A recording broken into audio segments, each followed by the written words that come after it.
Good morning. At the top, I think all Canadians are looking at the situation in BC. I just got back from several days in BC.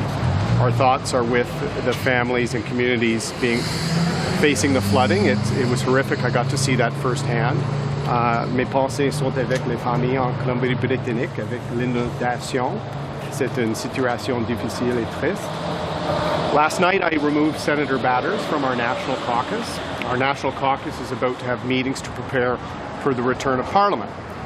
We're going to return to hold the government to account for the inflation crisis we're facing month after month, national unity crisis we're facing, and to make sure we show a professional approach to the pandemic and the return of Parliament. We have to have all members of the team focused at that, and it was a necessary decision to make for the well-being of our caucus, of our Parliament, and of the country. C'était une difficile décision, mais j'ai enlevé la sénatrice Batters hier soir parce qu'on doit cibler sur l'économie, l'inflation, l'unité nationale et la pandémie. On doit être une équipe professionnelle pour les Canadiens et Canadiennes. Et c'est pourquoi on va avoir des réunions aujourd'hui et demain avant le retour du Parlement. Alors, vous c'était nécessaire. Other members of your caucus have said or raised concerns about your leadership in the past. Another senator before the Reform Act vote suggested that an expedited leadership review should happen. Why was Batters out and those other members not? We've had two very, very good National Caucus meetings, some going as long as 6 hours, and we've united on our way forward as a team. People that are now allowing their frustrations and their own personal agendas or issues on the pandemic to interfere with our progress are not part of the team. And so we're focused, and that's why we made the decision last night. You don't want to make that decision, but really she made it for herself. What was wrong avec un membre du caucus qui va être pas d'accord avec vous? Vous allez tenter de l'expulser, M. O'Toole? Non, nous sommes unis comme une équipe parce que nous sommes ici pour les Canadiens et Canadiens. Et notre pays, c'est un temps difficile et on doit être une équipe professionnelle et prête pour gouverner. Ce n'était pas le cas avec la sénatrice Batters. Y a-t-il un message dans cette expulsion pour les autres personnes qui seraient tentées de demander votre départ? On a un rôle pour notre pays maintenant. On a une crise d'unité maintenant. On a une crise d'inflation maintenant. Il y a des questions, les incertitudes sur la pandémie. On doit être prêt pour gouverner et professionnel comme député, comme sénateur. Ce n'était pas le cas avec Mme Batters et c'est pourquoi j'ai fait la décision hier soir. Will you remove others who react in such a manner? Will you remove others who... We're united as a team and we're focused on three things. The economy, which is drifting out of control, a corrupt and cover-up prone Liberal government, and a professional approach to dealing with the pandemic. Anyone who's not on that page, who's not putting the team and the country first, will not be part of this team. How many members of your caucus are vaccinated? How many members of your caucus are vaccinated? Toujours pas de chiffres pour vos non-vaccinés? Est-ce que vous pensez que c'est une bonne chose que la sénatrice Batters oui, absolument. ait été exclue du caucus? Pourquoi? Oui, absolument, parce que nous sommes un parti qui nous croyons dans la primauté du droit et nous suivons la loi du Parlement, la loi d'Élection Canada et la loi, la constitution de notre parti. Et les individus qui ont proposé les pétitions ne suivent pas la loi. Notre constitution, c'est clair. Ce n'est pas une pétition qui suit l'article 12 de notre constitution. Ce n'est pas un processus qui suit la loi de notre caucus sur la loi de réforme et la loi de l'Action Canada. Donc, et l'expulsion de Mme Batters, le leader avait le droit de faire ça tout seul? That petition was not in order. Yeah, but my question isn't about the petition. My question is about Mme Batters. The way she was kicked out of caucus, the leader could do that on his own, according to your rules? Parce que la loi du Parlement, la loi de réforme,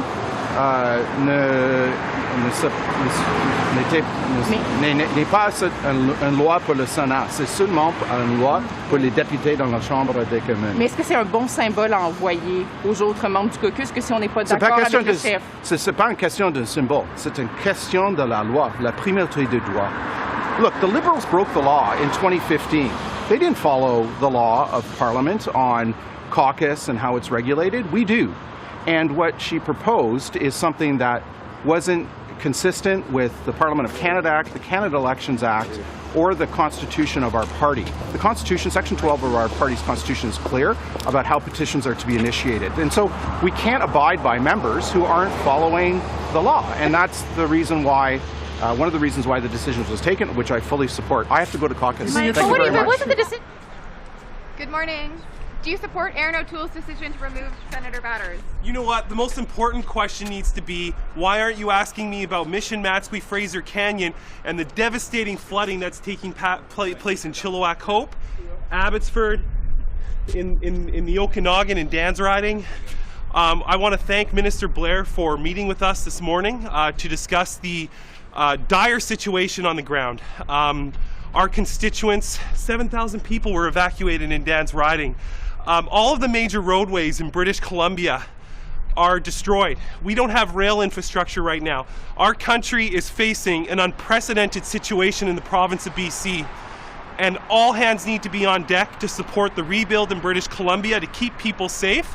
I'm thankful that the military has been called in and the appropriate steps are being taken, and that the minister's been that he's on the situation, because this is not a partisan thing. This is a Team Canada thing. We need all hands on deck to keep people safe. We're going to face major food security issues in the immediate term that also need to be addressed. So the work is just beginning. Keep people safe. Get our province built back, because it's bad right now. Do you think Batters should have been kicked out of caucus? Right now, my only focus is on supporting the people of Mission Matsqui Fraser Canyon in British Columbia. There's no time for partisan politics. Right now, there's only time to support British Columbia and get people safe. That should be your only question right now. Keeping British Columbia safe. The people need our help. They don't want to hear about a senator. They want to hear about what we're doing here today to help our province and to help our country. Effectively, the Port of Metro Vancouver, are you guys aware of this? The Port of Metro Vancouver is cut off from the rest of the country. We're talking billions of dollars of economic loss right now. We haven't had anything like this ever happen before. In British Columbia, we've heard for many years that we're going to have a big earthquake one day and the lower mainland could be cut off from the rest of the province. Well, that just happened. And then you throw in what happened in June in my riding in Lytton. Do you guys remember what happened there? Lytton burned to the ground. Now Lytton's been cut off even more because the roadways to Kamloops through mudslides have been destroyed. The Duffy Lake Road on 99, there was someone that died there. The military is doing ongoing searches to see if people are alive because they've been stranded in their cars. I have the military out in Harrison Mills, in Hope, in Agassiz, have to evacuate hundreds of people stranded in their cars between two landslides. Thousands of people were at risk of losing their lives. I have family members right now on Sumas Prairie whose livelihoods are at stake, who've had to be evacuated because the Sumas Lake, which existed 100 years ago, if you don't know the history, could be coming back because our pump system could be failing. How do you prevent this from happening again? Well, right now, we need to focus on the safety of British Columbians. But how do you prevent this from happening again? You talk about the fires, you well, talk about the flooding. Why don't you comment? Again? It's Barrowtown's in your riding. Listen, there are many things that are going to have to take place going forward to rebuild all the infrastructure that has been damaged. There is infrastructure that needs to be upgraded to seismic standards.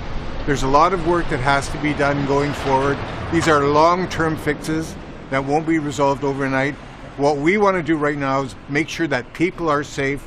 We want to make sure that livestock gets moved off of the flooded areas. We want to make sure that British Columbians have some hope that down the road life can return to normal. But this is a huge multi-billion-dollar challenge that is facing our country, facing our province. And I'm very pleased that Minister Bill Blair sat down with us today to talk about the urgent situation on the ground throughout the Fraser Valley, up the Fraser Canyon. We need help. And as my colleague said, this is about a Team Canada approach, all hands on deck. And sorry, now we've got to get into caucus. We got to get to caucus. We're not addressing the question of preventing this from happening again. The military's coming in. That's the immediate specific support. I'm sure you've all heard the news that Justin Trudeau's deficits have sent inflation to 4.7%, more than double wage growth, meaning a real wage cut for workers, more than double the Bank of Canada's target, second highest in the G7. In fact, a full point higher than the G7 average. Higher inflation in Canada than in the UK, France, Italy, Germany, and Japan. Now, the cause is obvious, as always. Inflation happens when too many dollars chase too few goods. Trudeau sent $400 billion of those dollars out competing for scarce goods and services with his monstrous American-style deficits. And as a result, we're getting monstrous American-style inflation. So the solution, obviously, is to get back to normal pre-COVID levels of spending, cancel Trudeau's $100 billion slush fund, don't create any brand new programs that we didn't need before COVID and don't need now, and instead unleash the productive forces of our economy. Instead of creating more cash, we need to create more of what cash buys, build more houses, produce more energy, grow more affordable food. In other words, make more, cost less, paychecks, not debt. Thank you very much. Senator Batters. Qu'est-ce que vous pensez de la décision d'expulser Mme Batters? On va discuter à Caucus, c'est pour ça qu'on est Caucus? Non, mais est-ce que vous pensez que c'est une bonne décision? Absolument. Ce qui presse, c'est de retourner au Parlement, poser des questions. Le taux d'inflation est à 4,7 aujourd'hui. On pense quoi de ça? Ça, c'est important. Bonne journée. Alors, qu'est-ce que vous pensez de la décision de Mme Batters? Je pense qu'on va maintenant se concentrer sur la prochaine session. On a vu ce matin les taux d'inflation qui atteignent des sommets qu'on n'a jamais vus depuis très, très longtemps. Donc, on va travailler en équipe. On va préparer la prochaine session. Puis c'est le travail qu'on a à faire aujourd'hui. On va le faire. 2700 militants, M. Berthold, qui sont 2700 militants qui étaient d'accord avec elle, qui ont signé une pétition. Vous pouvez juste fermer les yeux là-dessus puis vous dire votre chef va bien? Moi, aujourd'hui, je me concentre sur le travail qu'on a à faire pour les Canadiens et les Canadiennes, s'attendre que l'opposition travaille ensemble, s'attendre que l'opposition soit justement une opposition forte, une équipe forte pour représenter tous les gens qui ont voté pour le Parti conservateur lors de la dernière élection. C'est ce qu'on va faire, puis on va travailler ensemble en équipe aujourd'hui pour préparer cette rentrée-là. Est-ce que vous savez combien de vos députés, de vos collègues ne sont pas vaccinés? Non, je ne sais pas. Quel message est-ce que vous allez donner aux mécontents aujourd'hui? On va travailler ensemble pour les Canadiens et Canadiennes.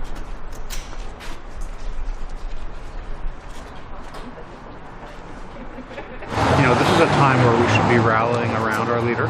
He fought an election that was not of his own making. It was called by the Prime Minister for no reason, no apparent reason whatsoever. I think he acquitted himself very well during the campaign. The unfortunate part is that the House of Commons looks almost exactly the same as it did before the election was called, and $600 million later and almost 6 months of legislative time lost. It's unfortunate the Prime Minister chose to call an election at this time, but I stand 100% with our leader, and I think we need to get down to business and start holding this incompetent Liberal government to account. Did he do the right thing by removing Ms. Batters? I think so, yes, absolutely. Yes. Why not? Does he have the power to do it, though? Do you think the caucus should have its say in the...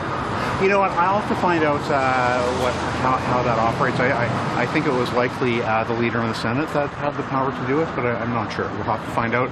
I'll leave that to you guys to do your research and figure out. Members have an expedited chance. Should there be an expedited leadership review? Members are I think mad. There are rules in place that have been in place for many years. There'll be a leadership review sometime in 2023. And at that time, the membership will have their say. Remember, Mr. O'Toole has only been leader for just over 14 months. The members just had their say. And I don't think it's productive at all to be taking leaders out after 14 months of being leader without giving Canadians an opportunity to get to know them and trust them. But is it productive to have a leadership review just before an election? Because we could be in an election by now. Sorry, I couldn't hear what you're saying. Well, is it productive to have a leadership review just before an election? In 2023, it could be an election. Why not have it now and give people a say? Well, this is a minority government. Minority governments are very common. The party has its rules that are approved by the membership and the people that the members elected, and this is the process we have in place. And Mr. O'Toole will have to defend his leadership in the due course of time. Thank you.